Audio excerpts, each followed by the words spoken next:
దేశద్రోహులు, దేశంలో ఉండే దేశద్రోహులే ఇప్పటికి కూడా స్పందించకపోవడం అనేది హాస్యాస్పదం. కాబట్టి మరి దీని అంతటి కూడా మేము ఖండిస్తా ఉన్నాం.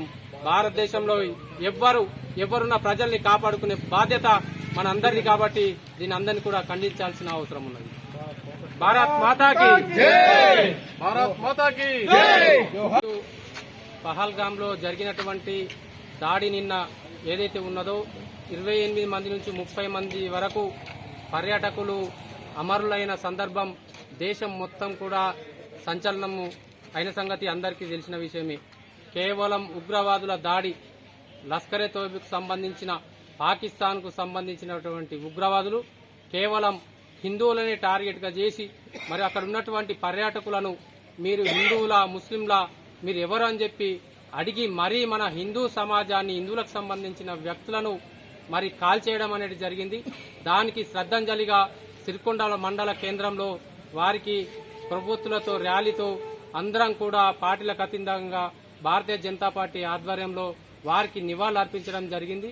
ముఖ్యంగా ఏదైతే 370 ఆర్టికల్ రద్దు చేసిన సందర్భంగా అక్కడ జమ్మూ కాశ్మీర్ లో పర్యాటక కేంద్రం అభివృద్ధి చెందుతుందనే ఉద్దేశంతో మరి పాకిస్తాన్ కు సంబంధించిన ఉగ్రవాదులు కేవలం హిందువులను టార్గెట్ గా చంపడం జరిగింది. ఇది హేయమైన చర్య, పిరికి పంద చర్య. ముఖ్యంగా మేము ఒకటే మాట్లాడుతూ ఉన్నాం, ఇక్కడ ఉన్నటువంటి భారతదేశంలో ఉన్నటువంటి వాళ్ళంతా కూడా ఐక్యమత్యంగా ఉంటే మరి ఈ కేవలం మతం దురుద్దేశంతో, మతం మీద దాడితోటే ఈ రోజు జరిగింది. కానీ మేమేం మత ఉద్దేశంకు పోవడం లేదు. కానీ కనిపించేదంతా కూడా మతం మీద దాడి జరిగినట్టుగానే కనబడతా ఉన్నది. అక్కడ ఉన్నటువంటి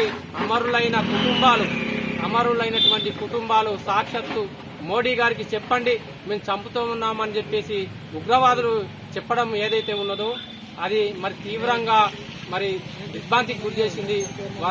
వారందరికీ కూడా శ్రద్ధాంజలి ఘటిస్తూ ఈ రోజు సిరికొండ మండల కేంద్రంలో కొవ్వొత్తులతో ర్యాలీ చేసినాము. మరి మోడీ గారు ఉన్నారు, భారతదేశాన్ని కాపాడడానికి కోసం భారతీయ జనతా పార్టీ ఉన్నది. ఖచ్చితంగా మరి మూల్యం చెల్లించక తప్పదు. ఖబర్దార్ ముష్కర్లారా, ఖబర్దార్ ఉగ్రవాదులారని ఈ సందర్భంగా తెలియజేస్తున్నాం. పార్టీలకు అతీతంగా కూడా హిందువులమంతా ఐక్యంగా కావాలని హెచ్చరిస్తా ఉన్నాం. కొందరు